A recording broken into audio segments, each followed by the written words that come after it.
Ang sugo na dumating sa Hilagang Kuta ay walang iba kundi si Baron Andy Shear, ang parehong taong minsang namahala sa pagdadala ng mga supply ng tulong para sa Fair Diem. Sumalubong siya na may malapad na ngiti. "Kamusta kayo? Ako'y narito upang ihatid ang isang kautusan mula sa hari." Si Swalter, na may bahid ng kaba sa mukha, ay bahagyang tumango at nagtanong. Ano na naman ito? Bakit ako muling ipinapatawag ng maharlikang pamilya?" Tuwing may dumarating na mensahero, palaging nangangamba siya na baka muling nakagawa ng gulo ang kanyang anak. Lalo pa ngayong kumakalat ang balitang may digmaang nagbabanta, mas lalong naninikip ang kanyang dibdib. Ngunit si Baron Shear, na worry na basa ang kanyang pangamba, ay lalo pang ngumiti at malumanay na nagsabi. "Mula sa araw na ito, itinatanghal ka bilang isang Marquess. Binabati kita." Parang tinamaan ng kulog si Swalter. Natigilan siya at halos hindi makapaniwala. "Marquess? Ako? Tama po. Ngunit ang iyong kapangyarihan at tungkulin na ipagtanggol ang hangganan ay mananatiling gaya ng dati." "Pero, bakit? Bakit bigla?" Wala naman siyang natatandaang tagumpay na tunay na maipagmamalaki. Kaya't ang biglaang pag-angat sa ranggo ay isang palaisipan para sa kanya. Ipinaliwanag ni Baron Shear ang pormal na dahilan, ito raw ay gantimpala sa mga taon ng kanyang tapat na paglilingkod. Ngunit malinaw kay Swalter ang tunay na dahilan, ang kanyang anak ang siyang naglatag ng daan para rito. Kaya, si Ghislaine ay naging isang konde? Tama po, siya na ngayon si Count Fenris. Parang umikot ang mundo ni Swalter. Ang anak niyang kinatatakutang palaaway at suliranin ng pamilya, ngayon isang mataas na maharlika. Kahit pa mismong sugo ng hari ang naghatid ng balita, mahirap pa ring paniwalaan. Naalala niya ang kahirapan ng kanilang lupain, kung saan hindi man lang niya naibigay ang sapat na suporta para sa kanyang anak. At ngayon, narito ang bunga ng sariling pagsisikap ni Ghislaine. Bilang ama, nadama niya ang paghahalo ng pagkagulat at isang matinding pagmamalaki. Sa tila panaginip na kalagayan, ginanap ni Swalter ang simpleng seremonya ng pag-angat ng ranggo. Ngunit kahit natanggap na niya ang formal na pagkilala mula sa maharlikang pamilya, parang hindi pa rin ito ganap na lumulubog sa kanyang isip. "Marquess, ako, ang ating pamilya." Dekada na ang lumipas mula nang mamuhay siya bilang isang mahirap na konde ng Hilaga, isang pamana mula sa kanyang mga ninuno. Ngunit ngayong panahon, tila biglaang bumibilis ang pag-ikot ng kapalaran. Kahit pa pangalan lamang na titulo ang Marquess, hindi matatawaran ang bigat nito. Unti-unti, isa-isang naipon ang mga tagumpay na magtataas ng kanilang karangalan. Muling pumasok sa isip niya ang alaala ng kanyang yumaong ama. "Ama, tila ba tunay ngang magdadala ng dangal ang aking anak sa ating pamilya?" Habang naguguluhan pa rin, biglang sumigaw si Randolph, ang commander ng mga kabalyero, puno ng sigasig. "Mula ngayon, ikaw na ang Marquess ng Fair Diem." Wah! Nag-umapaw ang hiyawan ng mga kabalyero at sundalo. Umalingaungaw sa buong kuta ang kanilang galit. Para sa kanila, ito'y isang matamis na gantimpala para sa kanilang Panginoong matagal nang nagsakripisyo upang ipagtanggol ang lupa at ang mga tao. Ang kanilang tuway para bang kanila ring tagumpay. Sunod-sunod na magandang balita ang dumarating nitong mga araw, nabayaran na ang mga utang ng kanilang lupain, at ngayon, ang kanilang Panginoon ay Marquess na. At lahat sila'y may iisang alam, kung sino ang dapat pasalamatan para rito. Isang kabalyero ang nagtaas ng espada at sumigaw. Para sa karangalan ng pamilyang Fair Diem. Sinundan nito ng iba pang kabalyero, itinaas din ang kanilang mga espada. Ang mga sundalo na may itinaas ang kanilang sibat, at sabay-sabay na sumigaw. Para sa karangalan ng pamilyang Fair Diem. Nagmistulang pista ang buong Hilagang Kuta. Alam ng lahat na agad ding darating ang balita sa mismong Fair Diem, at doon na may sisabog din ang kasayahan.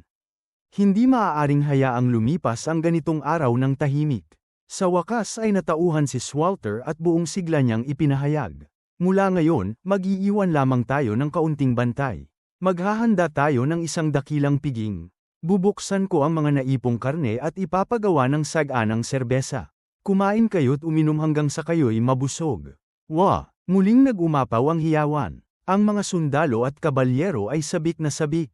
Pagkatapos ng mahabang panahon ng hirap at walang tigil na pagsasanay, isang piging ng karne at serbesa ang siyang inaasam nilang lahat.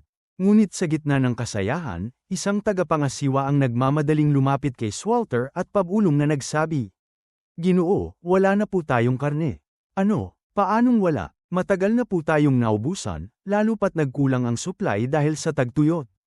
Ah, tama nga pala. Akala ko'y may kaunti pang natitira. Si Sir Randolph po ang palihim na kumakain sa natira tuwing nagkakataon. Lagi raw siyang gutom kung tinapay lang ang kinakain. At halos ubos na rin niya ang serbesa. Hayop na yon. Matalim na tumingin si Swalter kay Randolph, na abala sa pagbibigay ng masayang kumpas, worry walang kamalay-malay. Pinigilan niyang pagbuhusan ng galit ang kabalyero. Sa halip, humarap siya sa lahat at nagsalita ng may pagsisisi. Wala na pala tayong karne. May isang ganid na nilamon ang lahat. Ah, huwag na nating palakihin.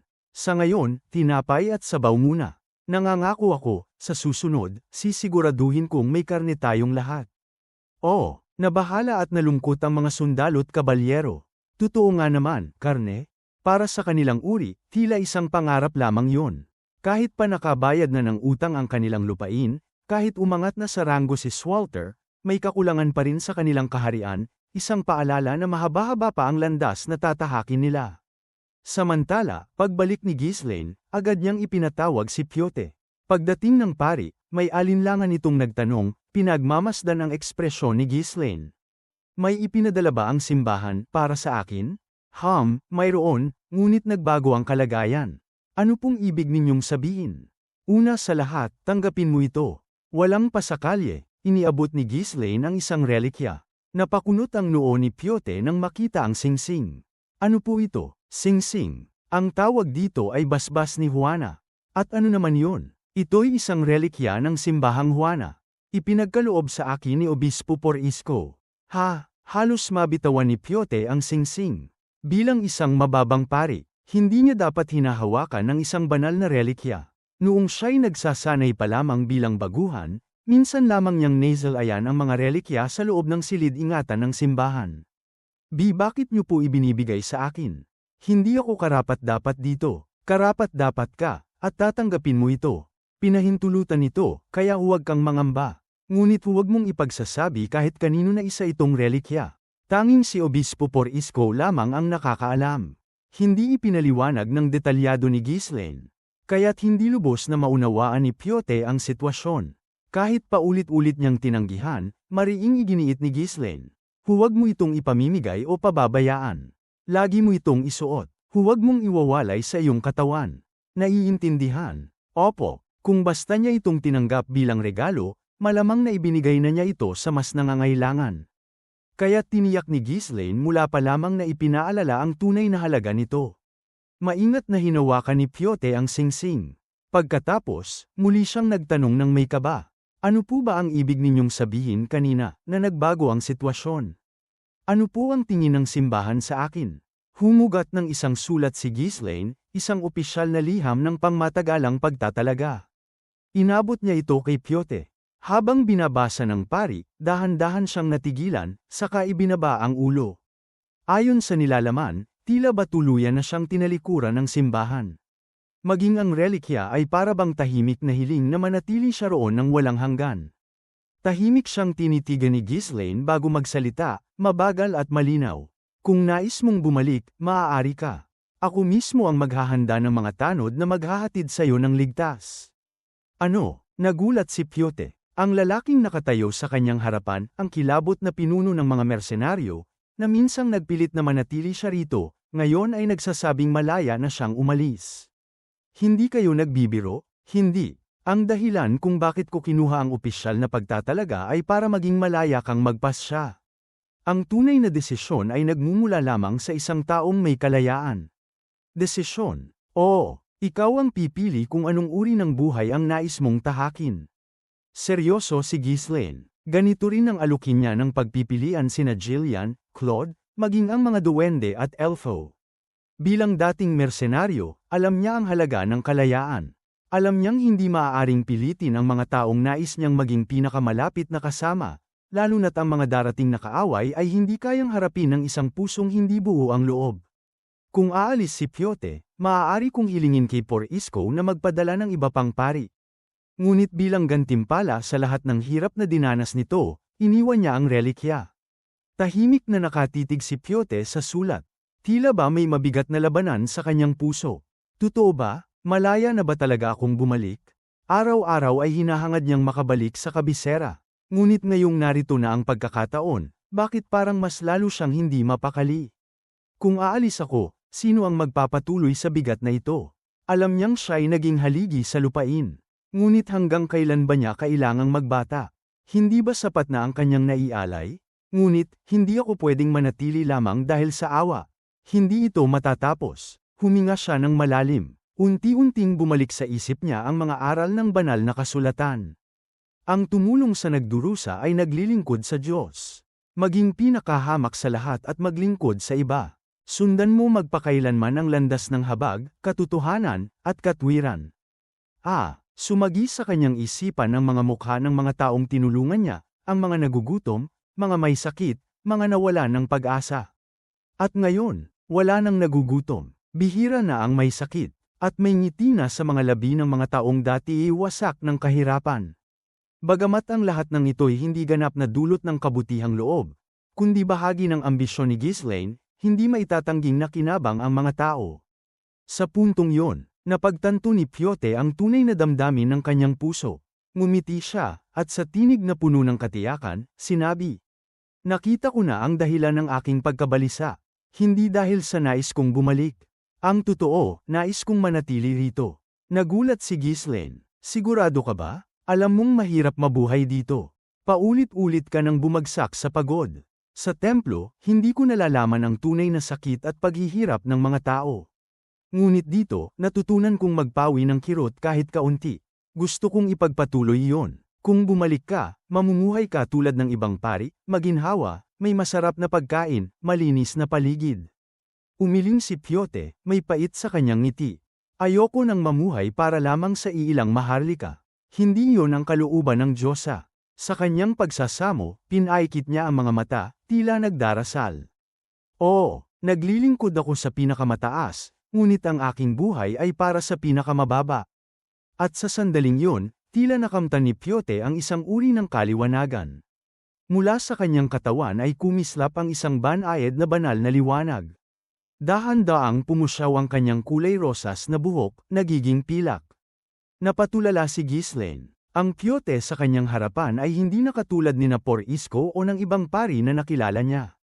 Sa mismong sandaling yun, isang tunay na banal ang isinilang. Mas marami pa akong naabot sa kabisera kaysa sa inaasahan, at nalutas ko rin ang usapin kay Piote. Maganda sanang palaging ganoon kadali ang lahat, ngunit hindi laging naaayon sa plano ang takbo ng mga bagay-bagay. "Hindi pa rin tapos?" Tanong ko. "Hindi pa, mukhang hindi ganoon kadaling gawin," malamig na tugon ni Claude. Ang pagbuo ng bagong materyales na ipinagkatiwala sa mga duwende, at ang paggawa ng malaking incubator na ipinapagawa naman sa mga salamangkero, ay parehong mas matagal kaysa sa inaasahan. Hindi ako gaanong nag-aalala sa bagong materyales. Naibigay ko na ang lahat ng kinakailangang sangkap, kaya't oras lang ang hinihintay. Sigurado akong magtatagumpay sila. Sa nakaraang buhay ko, nakahanap pa nga si Galbraith ng paraan mag-isa, kahit wala siyang kaalaman noon. Ngunit ibang usapan ang mahika ng halumigmig na kailangan para sa incubator. Kung ganoon, ni hindi pa nila nasisimulan ng maayos ang disenyo. Eksakto, kailangan nilang gumawa ng mahikang kayang kontrolin ang halumigmig. Pero ang lumikha ng bagong mahika mula sa simula ay hindi simpleng bagay. Maliban na lang kung sila'y dragon, mismong Panginoon ng mahika, posible ba talagang magawa iyon ng tao? Tama siya. Kahit ang mga arkong salamangkero na nasa ika-7 o ika-8 bilog, bihira ang nakakalikha ng ganap na bagong mahika. Karamihan ay mga pagbabago lang sa dati ng mga orasayon. Habang iniisip ko ito, maingat na nagmungkahi si Claude, bakit hindi muna sila huminto at ilaan sa ibang gawain? Sayang lang kung pareho silang nakatenga. Sumang-ayon din ang ibang mga lingkod. Tama iyon, mahal na Ginoo. Kayo man ay palaging inuuna ang kahusayan, hindi ba? Kung may lilipat sila sa ibang tungkulin, tiyak bibilis ang kabuuang pag-unlad. Wala namang agarang pangangailangan para sa mga proyektong iyon, dahil mabilis na rin ang ating pagsulong. Umiling ako, para lalo pang bumilis, kailangan ko silang dalawa. Mabigat ang aking mukha habang tinatapik-tapik ko ang mesa. Bigla kong naisingit ang tila walang kaugnayan. Alam nyo ba, Kapag isinumpa ng mga barbaro sa hilaga ang isang tao, laging namamatay ang tina-target nila. Nanlaki ang mata ni Claude. Talaga, paanong posible yun? May pambihira ba silang shaman? Wala. Inuulit lang nila ang sumpa hanggang mamatay ang tao. Kung mamatay man sa katandaan, naniniwala silang umubra ang sumpa. May isa raw na nagsumpa ng 30 taon. Ang ganoong uri ng pagpupursige ay dapat tularan. Ganoon din ang gagawin natin. Ituon ang lahat sa pagbuo ng mahika para sa halumigmig, at siguraduhin ninyong magtatagumpay tayo. Natahimik ang lahat. Alam nila, kapag nakapako ang isip ko sa isang bagay, walang makapipigil. Kaya't sa bandang huli, napabuntong hininga na lamang sila. Siguro raw, tulad ng dati, may mangyayari ring kababalaghan. Ngunit ang matinding pagpupumilit ko ay nagbunga ng pagod sa mga salamangkero. Kahit araw-araw silang nag-aaral, paano nga ba makakalikha ng bagong orasayon ang mga pangkaraniwang Mehiko? Kaya't sa huli, si Vanessa na lamang ang tunay na nagsasaliksik. Sina Alfoy at ang iba pa'y nanunood lang mula sa gilid. Imposible. Hindi namin kaya. Tama. Ang utos ng Ginoo ngayon ay imposible. Kung ang mismong punong salamangkero ay hirap gumawa ng orasayon, paano pa kaya tayo? Habang sila'y nagbubulong ng panghihina ng loob, si Vanessa ay patuloy na nagtitiis at naglalim sa kanyang pananaliksik. Sa totoo lang, hindi naman sobrang apektado ang iba. Para sa kanila, para itong mahabang bakasyon na may dahilan para hindi magtrabaho. Hihihi, parang piyesta. Buti na lang si Vanessa ang gumagawa ng lahat. Panalo talaga. Sana habang buhay na tayong nakatalaga dito. Ilang araw silang naging tamad, hanggang tuluyang nakalimutan ang layunin. Ngunit may isang bagay silang hindi inasahan, hindi kailanman nagtatrabaho si Vanessa nang hindi nag-eeksperimento. Kailangan ko itong subukan, bulong ni Vanessa. Matagal na siyang nakaupo, nakapalibot sa bundok ng aklat, ngunit bigla siyang tumayo. Napatayo rin si Alfoy, na kanina'y nakaupo lamang at nagmamasid. Bakit? May naisip ka? Kailangan kong magsagawa ng eksperimento. Paano? Hintayin mo lang. Pagod at may mga aninong ilalim ng mata, biglang hinawakan ni Vanessa ang palso ni Alfoy. Namula ang mukha nito. Sa sandali lang, ang bilis naman. Totoo bang, Hindi natapos ang kanyang salita. Bigla siyang nawala ng malay, nalunod ng pagkaubos ng mana. Lahat sila ay may mga pulse ares na may ukit na charnel, tanda ng kakayahang maglipat ng mana para sa mga eksperimento. Habang bumagsak si Alfoy, nag-urong-sulong ang iba, ngunit hindi pinansin ni Vanessa. Zing! Isang mahiwagang bilog ang lumitaw sa hangin, umikot-ikot. Ngunit makalipas ang ilang saglit, napailing si Vanessa. Mali pa rin. Kinagat niya ang labi at muling nagpatuloy. Isa pang salamangkero ang nilapitan niya. Nanginginig ito at nagmakaawa. Hay hintay, may fiancé na ako. Huwag mo, Isa na namang katawan ang bumagsak, parang tuyong bangkay. Zing! Isa pang bilog ang sumulpot, mabilis na umikot. Ngunit nabigo muli. Ngayon, ang mga mata ni Vanessa ay nagdilim, tila isang baliw. Kahit sino'y tatakbo sa titig niya. Huminto, isang salita lang, at natigilan silang lahat. Kahit hindi ganoon kalakas ang mana, nagawa niyang atali ang 12 salamangkero ng sabay. Ipinakita nito ang pambihira niyang kakayahan sa kontrol ng enerhiya. Hindi, huwag kang lumapit. Ang tanging kamay ng babae na nahawakan ko ay sa nanay ko lang. Keik, tigilan mo, patawarin mo ako. Isa-isa silang bumagsak, isa-isa niyang ginamit at inubos. Ngunit kahit paulit-ulit niyang sinubukan, wala pa ring tagumpay. Wala nang mana, kailangan pang maghintay ng ilang araw para bumawi. Ngunit mainit ang kanyang hangarin, gusto niyang magtagumpay agad, para sa lupain at sa pagkain ng mga tao. Nang sa wakas ay dumating si Ghislaine, muntik na siyang hindi makilala. Anong nangyari sa'yo? Hindi ba maayos ang pananaliksik? Mahal na Ginoo, lumapit siya, parang isang zombie. Magulo ang buhok, malalim ang mata. Napabulong si Ghislaine kay Jillian, sigurado ka bang walang madilim na salamangkero ang pumasok dito? Walang ritual ng pagkabuhay muli. Pagharap ni Vanessa, iniunat niya ang kamay. Mahal na Ginoo, pahiramin niyo po ako ng mana, kahit kaunti lang. Napaatras si Ghislaine. Ang titig ni Vanessa ay tila uhaw na hayop. Kung talagang kailangan mo. Pwede naman, pero mas mabuting magpahinga ka muna. Hindi, kahit kaunti lang. Kung hindi mo kaya, tawagin mo ang mga kabalyero. Hindi, Kapag sila ang inubos mo, baka ikamatay nila. Kahit ganoon, determinado pa rin si Vanessa. Kaya't marahang ipinatong ni Ghislaine ang kamay sa balikat niya. Hindi mo kailangang gumawa ng mahika para kontrolin ang halumigmig. Nagulat si Vanessa. Ang mahalaga lang naman ay mapanatili ito, hindi ba? Kung matutukoy mo ang halumigmig, pwede namang manu-manong baguhin. Halimbawa, ang kahoy ay sumisipsip ng tubig. Kung gagamit ng sawdust, mababatid ang pagbabago ng bigat. O kaya, tubig sa tasa, at bantayan ang bigat habang nag-e-evaporate. Maraming paraan. Sa totoo lang, mga alaala lang niya bilang bayarang mandirigma ang batayan niya. Tuwing tuyo ang lugar, binabasa nila ang lupa, o naglalagay ng tubig sa loob ng tolda. Para kay Vanessa, iyon ay parang biglang kidlat. Napagtanto niya, hindi kailangang palaging mahika ang solusyon. Ang Fenris Estate nga ay mas maraming problema ang nalulutas gamit ang teknolohiya kaysa mahika. Kaya't bigla siyang naliwanagan, at dali-daling lumabas. Agad siyang nakipag-usap sa mga magsasaka. Paano niyo sinusuri ang loob ng incubator? Kamay lang, syempre, kamay. Ilalagay mo lang at kung pakiramdam ay tama, ayos na. Para kay Vanessa, labis itong paurong. Lahat batay lang sa pakiramdam. Kaya't ilang araw siyang nakisama sa mga magsasaka, pinapanood at pinipino ang mga paraan nila. Dahan-dahan niyang itinala ang lahat, at ginawang mas tiyak na datos. Kasama ang mga salamangkero, nagsagawa sila ng paulit-ulit na eksperimento gamit ang maliliit na incubator. At sa wakas, natukoy nila ang tamang temperatura at halumigmig. Pakiusap, halos lumuha na si Alfoy habang nananalangin. Lahat sila ay pagod na pagod, walang maayos na tulog. At noon, crack, isang sisiw ang lumabas mula sa itlog. Ayan na, isa-isa, sumunod ang iba. At kinabukasan, lahat ng 30 itlog ay napisa.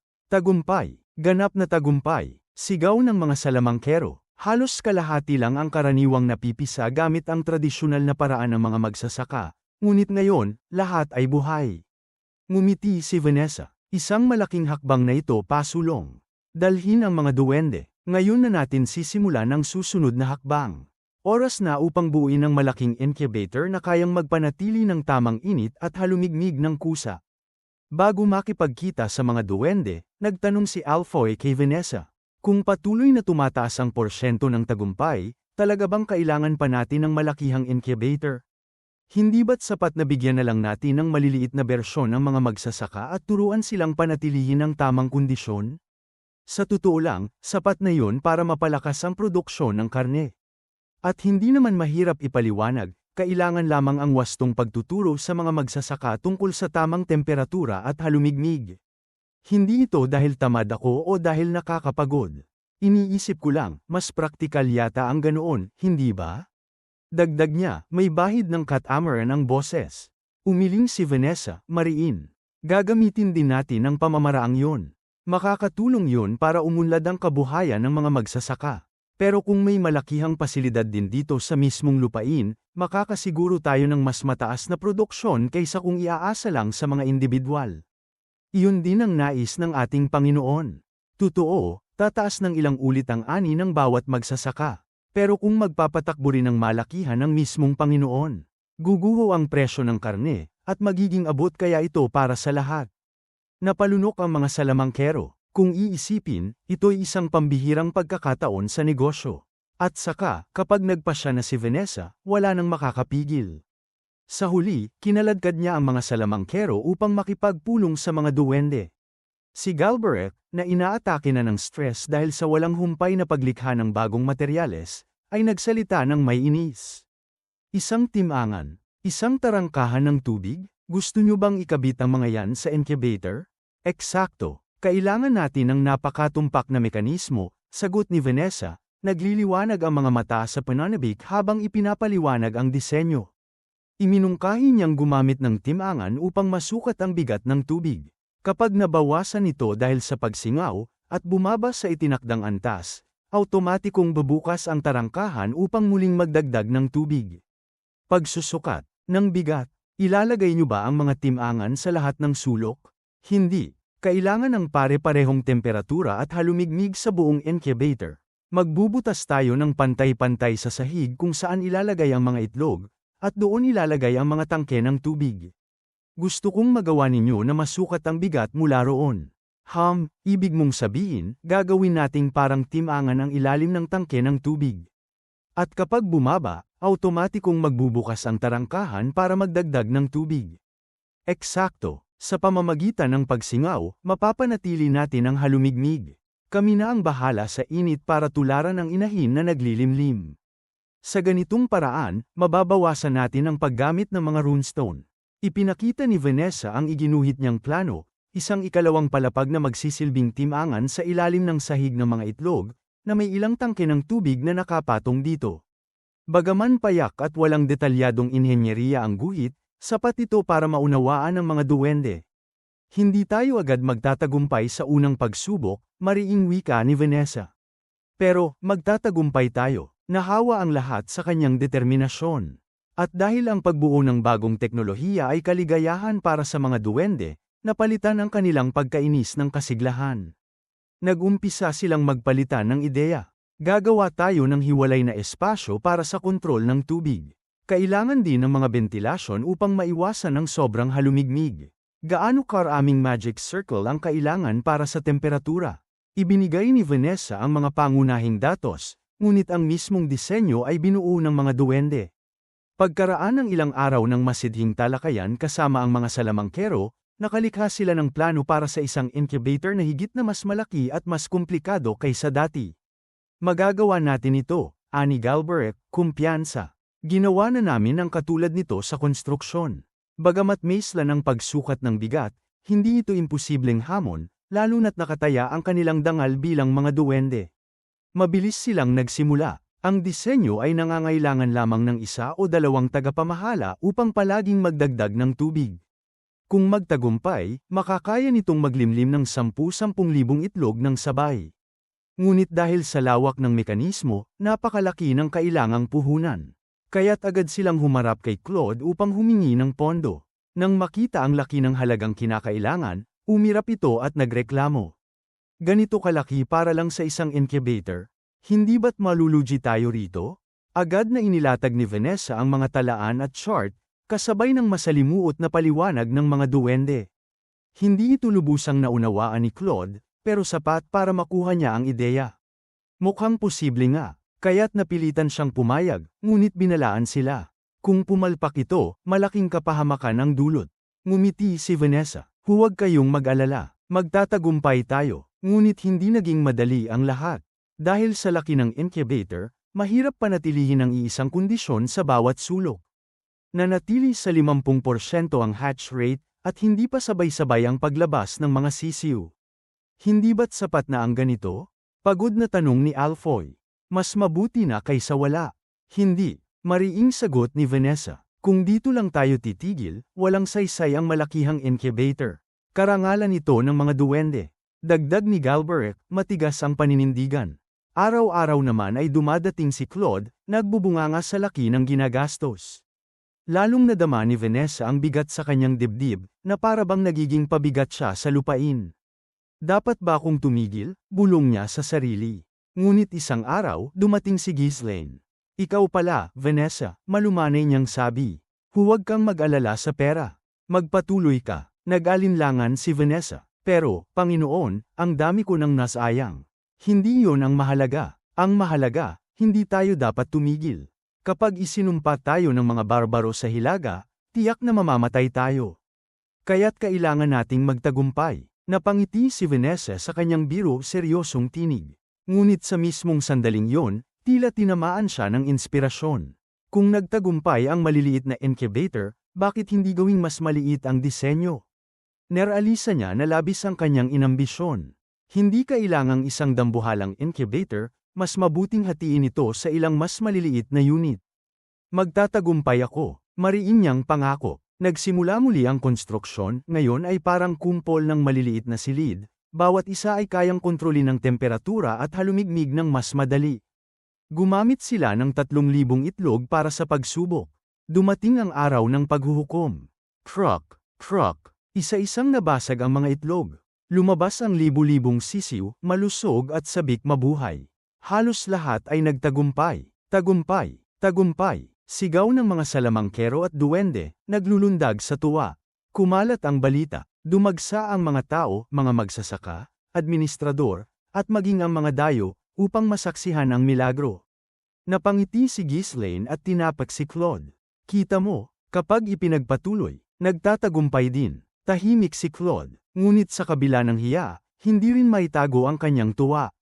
Si Vanessa, siya ang pinakamahusay, pasiga niyang pahayag, na sinabayan ng hiyawan ng karamihan.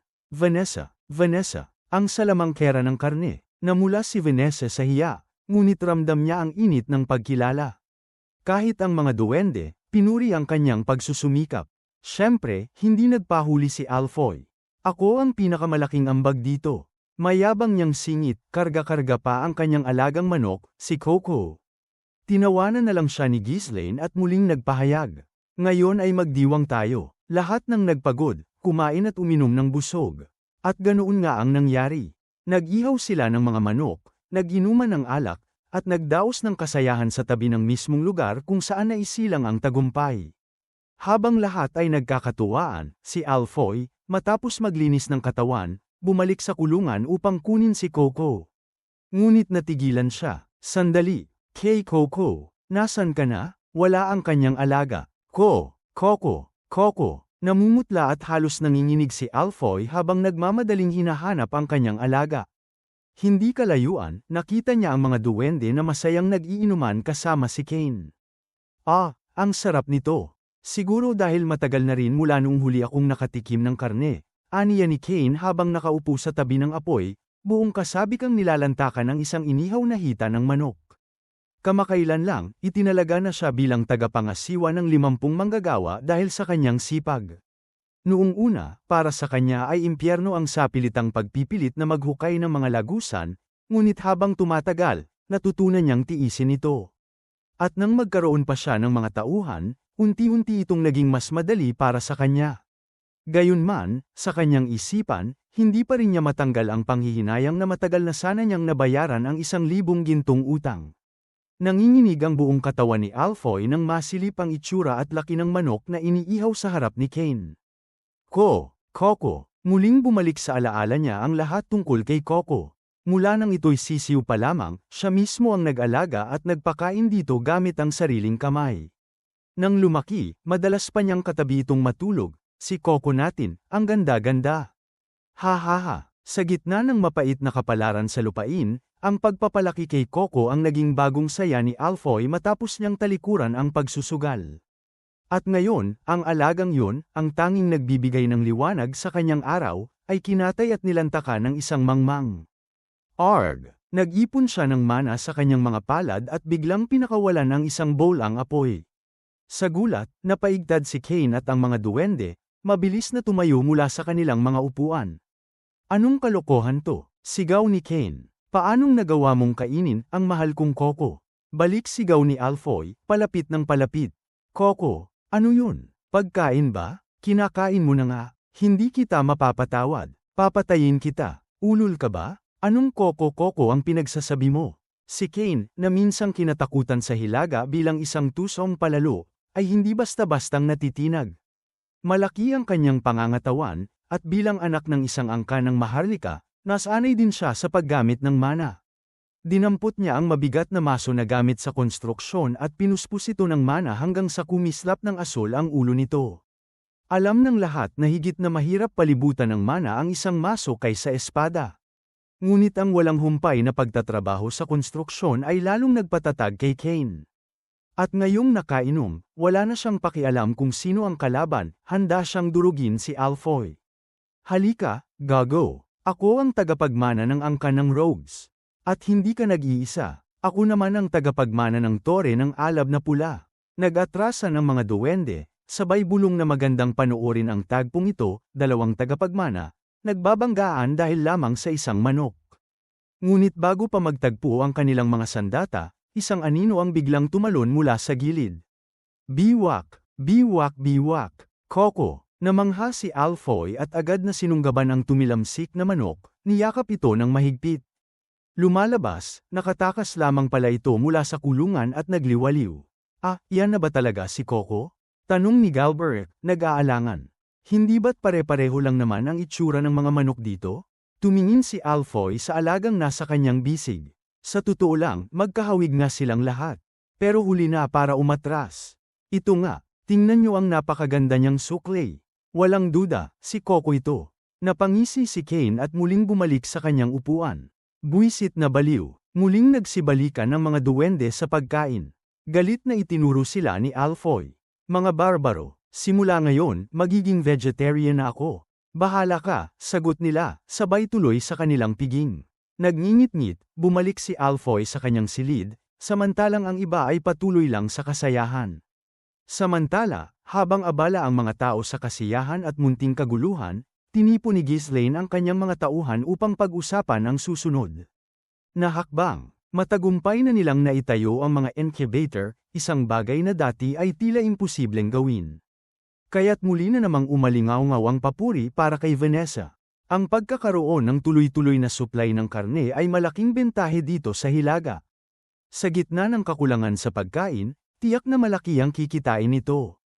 Habang mas busog ang ating hukbo at maging ang mga duwending sinasanay, lalong lalakas sila. Isang pambihirang nagawa ni Lady Vanessa. Lahat ng ito ay dahil sa karunungan ng ating Panginoon. Dagdag ni Claude, nakangisi. Sabay-sabay silang napatingin kay Claude. Bakit? Hindi naman ako gaanong tumutol ngayon, ha? Pagtatanggol niya, sa totoo lang, hindi siya tumutol dahil sumuko na lamang siya. Umiling si Ghislaine, saka itinuro ang iba't ibang lugar sa mapa. Mabuti ang nagawa ninyo, ngunit ang mas mahalaga ngayon ay matiyak na maipapamahagi ang mga incubator sa buong lupain. Alam ninyo kung gaano ito kahalaga, hindi ba? Handa na ang plano. Magtatayo tayo ng malalaking pasilid sa mga pangunahing lugar at bibigyan din ng mga disenyo ang maliliit na magsasaka. Tuturuan natin sila ng wastong paraan upang masiguro ang mataas na porsyento ng pagpisa. Hindi automatiko ang mga incubator, kailangan pa ring bantayan ng magsasaka. Ngunit ang pagkakaroon ng tamang gabay ay makapagpapadoble ng tagumpay sa pagpisa. Sa una, ang karne ay para lamang sa konsumo ng mga nasasakupan. Ngunit habang umuusad, may tatayo na rin ang mga malalaking pasilidad para sa mass production. Nakangiting tumango si Ghislaine at lumingon kay Vanessa. Walang problema kung dagdagan pa ito sa bawat rehiyon. Tama? Oo, kailangan lang bantayan, pero hindi dapat magkaroon ng malalaking sagabal. Matigas ang loob ni Vanessa, kahit payuhan pang magpahinga, pinili pa rin niyang dumalo. Alam niyang hindi nagtatapos ang laban matapos lamang ang unang tagumpay. Sa ganitong paraan, nakahinga ng kaunti si Ghislaine. Ngunit batid niyang hindi siya maaaring magpakampante. Kung magkamali ako ng isang hakbang, lahat ay mamamatay. Naalala niya ang katapatan ng mga kabalyero ni Cab Oldie, kahit pa tumakas sa kahihiyan ang kanilang commander. Kahit isang mapang-ipang Panginoon sa Hilaga ay may ganoong katapat na mandirigma, paano pa ang mas makapangyarihang angkan? Kailangan kong laging mauna. Kailangan ding higit pang lumakas ang Fenris Estate. Sa mapa, ikinonekta niya ang bawat kuta, nayon, at maging ang fair diem patungo sa Hilagang Kuta. Ngumiti siya, sabay wika. Panahon na upang simulan ng isang malawakang proyekto ng paggawa ng mga kalsada.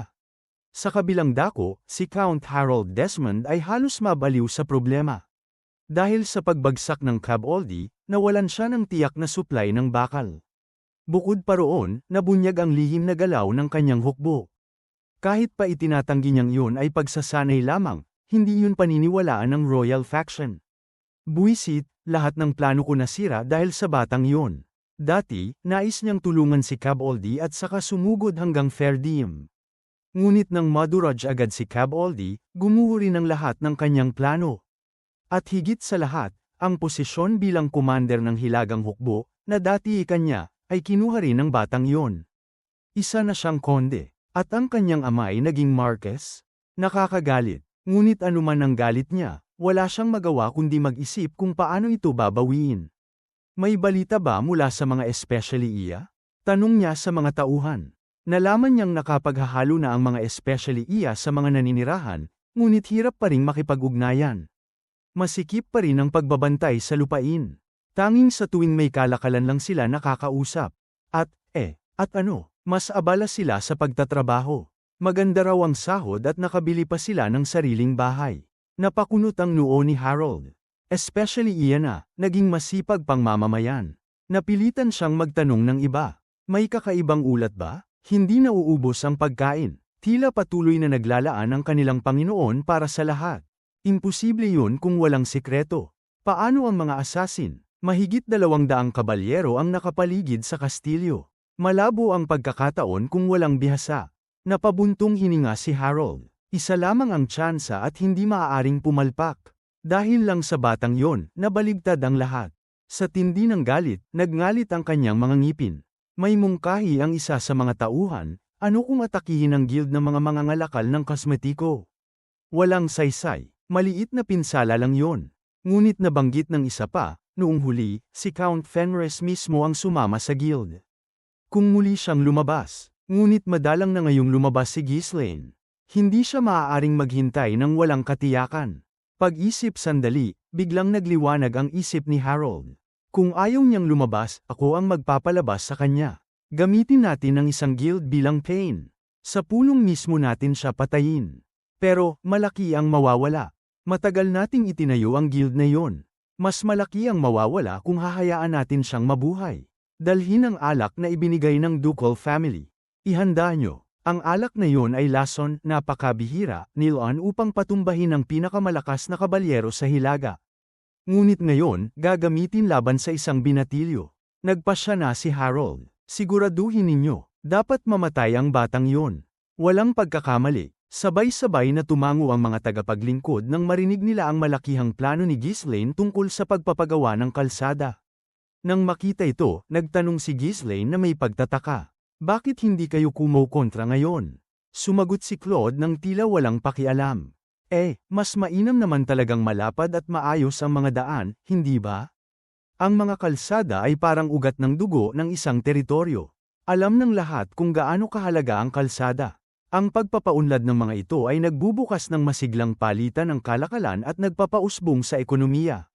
Sa pananaw ng militar, higit pa itong mahalaga. Para sa mabilis na paggalaw ng hukbo at supply, ang maayos na kalsada ay di maaaring mawala.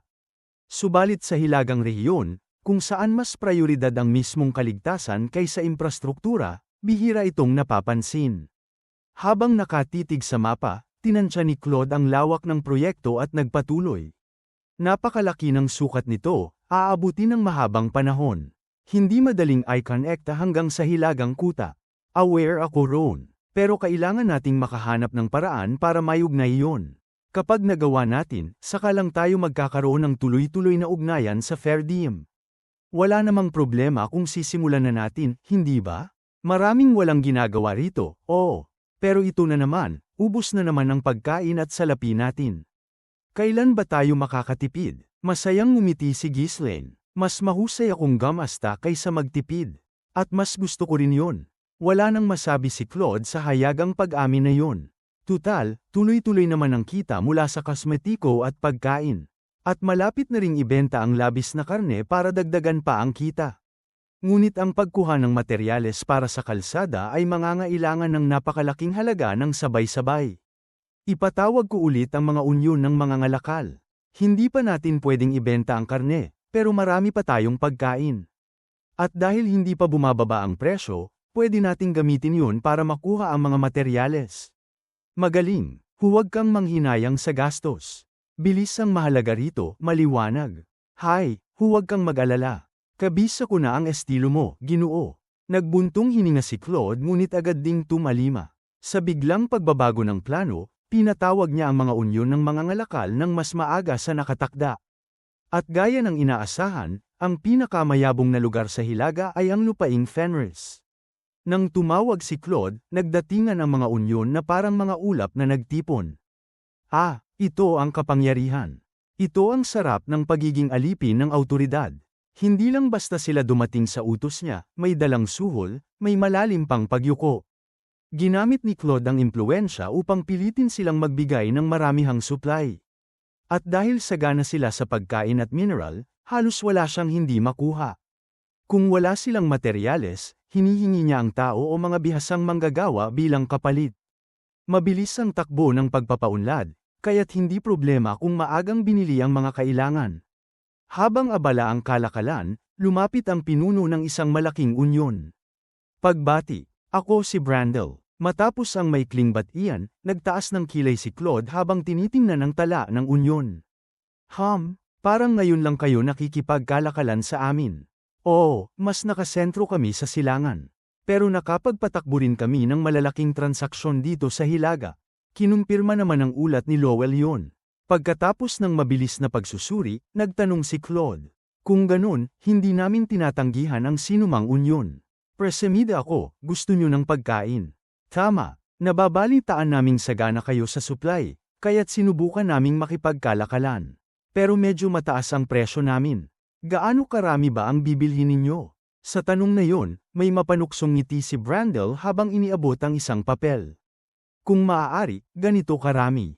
Ano, halos hindi makapaniwala si Claude. Ang hinihingi ni Brandel ay higit pa sa pinagsamang transaksyon ng lahat ng unyon na nakadil nila noon. Maging siya ay napilitang ulitin ang tanong. Sigurado ka ba? Oo, narinig kong marami kayong binibili para sa materyales. Kung kailangan ninyo ng iba pa, pwede naming ayusin. Kung hindi naman, tatanggap kami ng ginto. Nanuyo ang lalamunan ni Claude sa pagngiti ni Brandel. Ang pagkakaroon ng napakalaking supply ng sabay-sabay ay malaking kaginhawaan. Post-payment, tama? Siyempre, kilala ang unyon namin sa kredibilidad. Maaari niyong siyasatin muna bago iabot ang pagkain. Ngunit may isa lang akong kondisyon. Kondisyon, dahil ito ang una nating malaking transaksyon, nais kong personal na makaharap ang inyong Ginoo. Nagtaas ng kilay si Claude. Bakit kailangan pa yon? Gayong siya ang humahawak ng lahat ng kalakalan. May kaba sa tinig ni Brandel nang sumagot. Dahil sa laki ng halaga, at, may mga kumakalat kasing chismis tungkol sa inyo, Ginoo. Pero kapag napatunayan ang tiwala, ako na mismo ang hahawak sa mga susunod. Napangiwi si Claude. Totoo, nakatanggap siya ng ilang suhol noon, at ngayon, siya ang kilala bilang hari ng suhol ng Hilaga. Buwisit, ang dami pang nakinabang kaysa sa akin, ako lang ang natira. Ngunit wala siyang magawa kundi magulat kay Ghislaine. Para kay Ghislaine, walang masamang makita mismo ang ganito kalaking deal. Sa laki ng benepisyo, marapat lang na lumabas siya minsan. Pero parang pamilyar ang pangalang ito, dalhin ang mga tala. Pagtingin niya, napangisi si Ghislaine. Sila pala. Pamilyar kayo. Medyo. Nakangiti niyang nilukot ang dokumento at itinapon sa likod. Pumayag kayo. Kapag dinala nila ang mga supply, lalabas ako mismo. Umuwi si Brandel na labis ang tuwa. Ilang araw lang, bumalik siya dala ang napakaraming materyales na kailangan ng lupaing Fenris. Halos mabitawan ni Claude ang panga niya sa gulat. Hindi niya inakalang makakalikom ng ganoon karaming supply sa maikling panahon. Ngunit sa likod ng ngiti ni Brandel ay nakatagong kasamaan.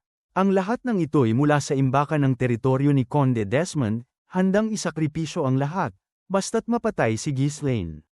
Sa paglapit kay Claude, nagtanong si Brandel, maghihintay ba kami rito? Personal bang tinitingnan ng Ginoo ang mga supply?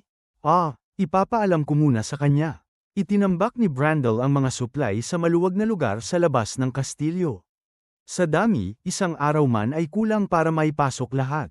Kaya't natural na ginagawa ang transaksyon sa labas.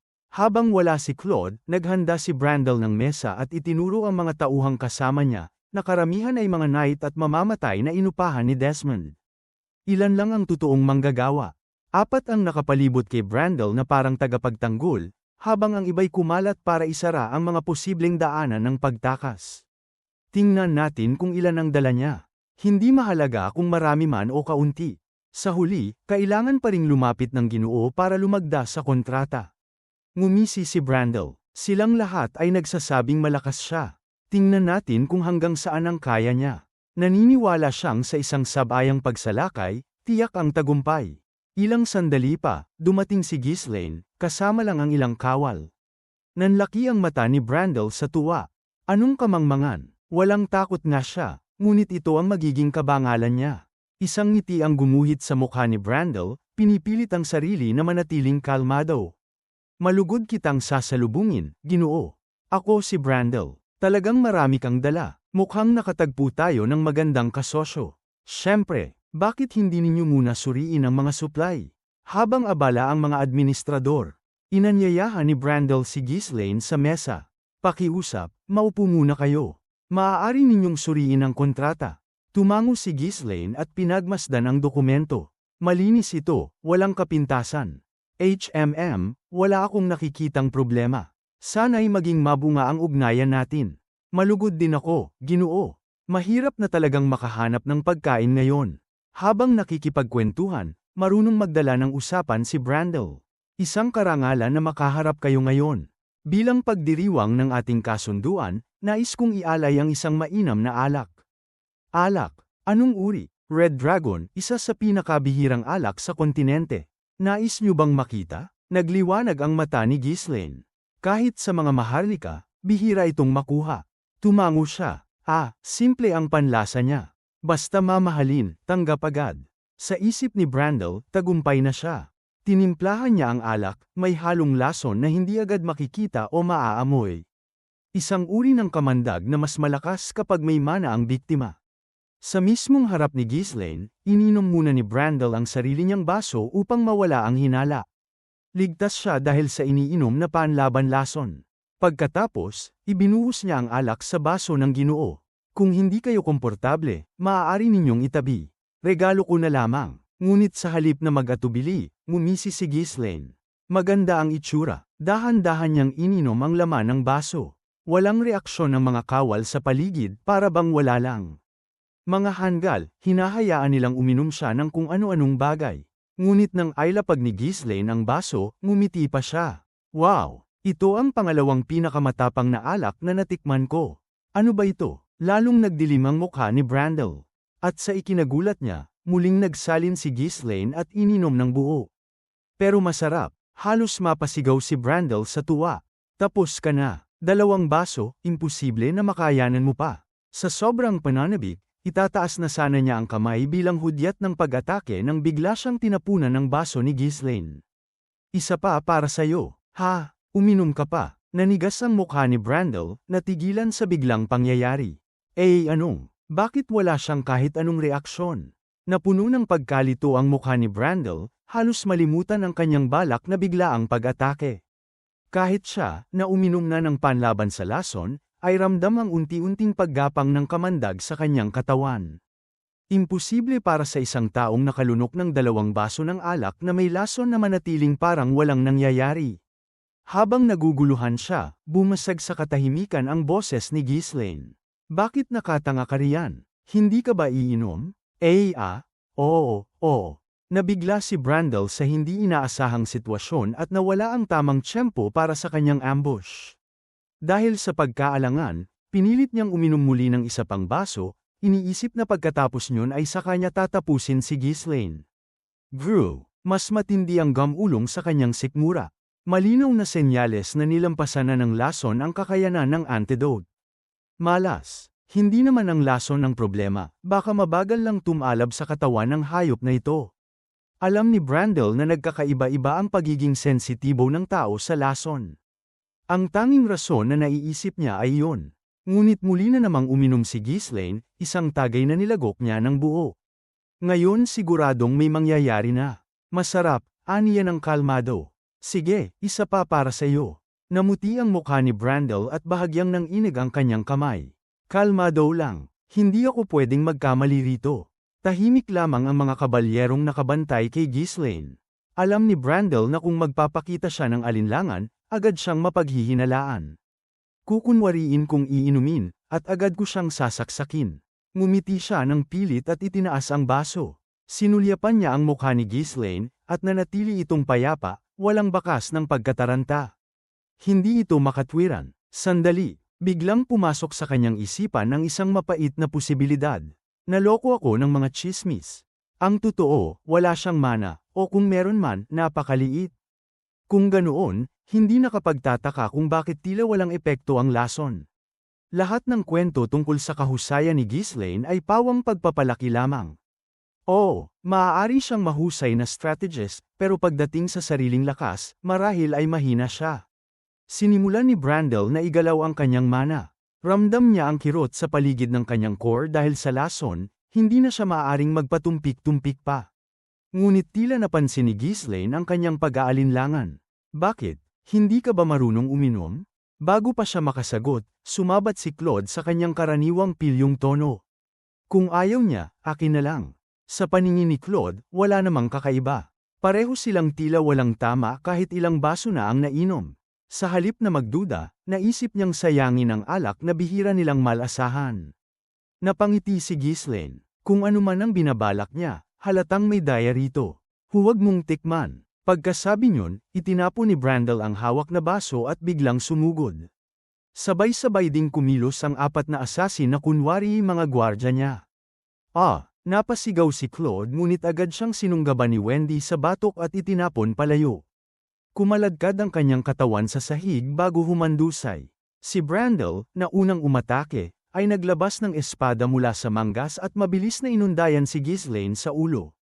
Panalo na ako, sigurado siya, walang paraan para makaiwas ang isang taong halos walang mana. Ngunit sa mismong sandaling yon, nakita niyang humihikab si Ghislaine. Nang bumalik sa kanyang ulirat, lumihis na ang kanyang espada, parang may kung anong humila rito. Thud! Isang matalim na bagay ang tumama sa kanyang leeg. Isang simpleng panulat, ginagamit lamang sa pagpirma ng kasunduan, ngayon ay nakabaon sa kanyang laman. Ay isang tao na walang mana, paano? Habang unti-unting nagdidilim ang kanyang paningin, narinig niya ang malamig na tinig ni Ghislaine. Mas matalim ang panulat ko kaysa sa espada mo. Ibinunot ni Ghislaine ang panulat mula sa leeg ni Brandel at inilapag iyon sa ibabaw ng kontrata. Tumulo ang pulang dugo sa papel, tinatakpan ang mga salita. Wala nang bisa ang kasunduan. Kunin ko na lang ang bayad pinsala. Wala man lang pakialam si Ghislaine sa mga asasin na sabay kumilos kasama ni Brandel. Nasa kamay na ni Jillian at Wendy ang lahat. Susunod ang mga eksena ng mabilisang laban, ang brutal at madali ang pagpatay ni Wendy gamit ang kanyang mga karayom na may lason, ang pagdurog ni Jillian sa ulo ng dalawang asasin gamit lamang ang kanyang mga kamay. At ang mga opisyal na nagpakilalang mga nakatagong mandirigma. Sa kabila ng kaguluhan, nanatiling kalmado si Ghislaine, parang siya pa ang nag-e-enjoy sa lahat. Nang matapos ang laban, nakatayo si Ghislaine na tila walang nangyari, ngumiti habang pinagmamasdan ang nakuhang yaman. Panahon na para kunin ang kabayaran. Lahat ng ito, atin na. Alam niya kung sino ang nasa likod ng lahat, si Harold Desmond. Ang pagpapadala ni Harold ng ganoong kalaking yaman at mga tauhan ay senyales lamang na may mas malaking plano ang kanyang panig. At kung si Amelia mismo ang kikilos, mas lalo itong kapanapanabik para kay Ghislaine. Habang nag-iisip tungkol sa nalalapit na paghihimagsik, marahang tumawa si Ghislaine. Kung si Amelia ang kikilos, tiyak na magtatagumpay siya. Pero, hindi naman masamang patapilok ko siya ng kaunti. Pagbalik sa kanilang mga proyekto, ipinagpatuloy ang konstruksyon ng mga kalsada. Subalit nagduda si Claude. Gawa na nga ang mga daan, pero paano kung wala tayong sapat na kabayo para magamit agad? Napangiti si Ghislaine. May plano ako para riyan. Nagningning ang mga mata ni Claude. Talaga? Ano? Sabihin mo, hindi ako tatutol ngayon. Ngumisi si Ghislaine, puno ng lihim. Ikaw mismo ang nagsabi niyan, pero saka ko na ikukwento. May iba pa tayong dapat gawin. Ano naman yon? Magdaos tayo ng piging. Imbitahin ang mga kabataang Ginoo mula sa karatig lupain. Kahit sa pilitang hatakin, siguraduhin mong nandyan ang isang tao. Nagtaka ang lahat. Alam nilang may mas malalim na balak si Ghislaine. At bago pa man nila makuha ang mga kabayong kakailanganin para sa hinaharap, sisiguraduhin muna niyang mawawasak ang balanse ng kanyang mga kaaway.